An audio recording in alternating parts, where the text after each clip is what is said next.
I have a strange title to the last devotion of this week. I've called it Joyful Envy, which really doesn't make much sense, at least until you hear my explanation.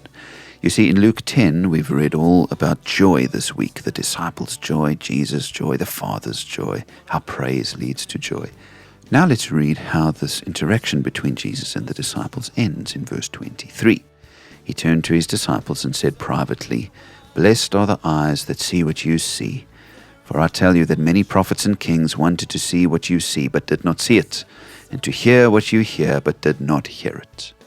This is the envy I'm talking about today. Many prophets and kings wanted to be the ones who witnessed the Messiah come to earth and experience the wonder of God in the flesh through Jesus Christ. It was such a blessing to the disciples to see what they saw through their very own eyes, and I suppose we too envy them in a way, since I'm sure all of us Christians have thought about how wonderful it would have been to stand in that crowd and see Jesus in person. But it's not envy in the sinful sense, not in the sense of despising the disciples for having seen it. In fact, we rejoice for them and with them, because what they saw and captured changed the world, and we're so grateful to them for that. Here's a thought. Whenever we read the Bible, we can look back with a sort of joyful envy. We wish we could have been there to see it all in real time.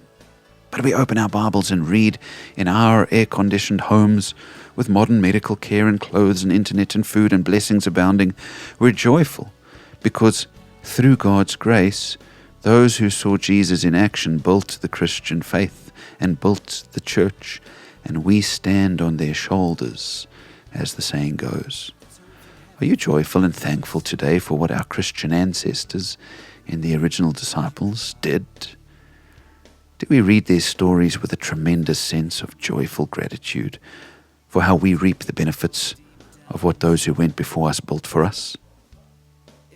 Blessed are their eyes indeed for seeing what they saw, but blessed are they too for taking what they saw into the world.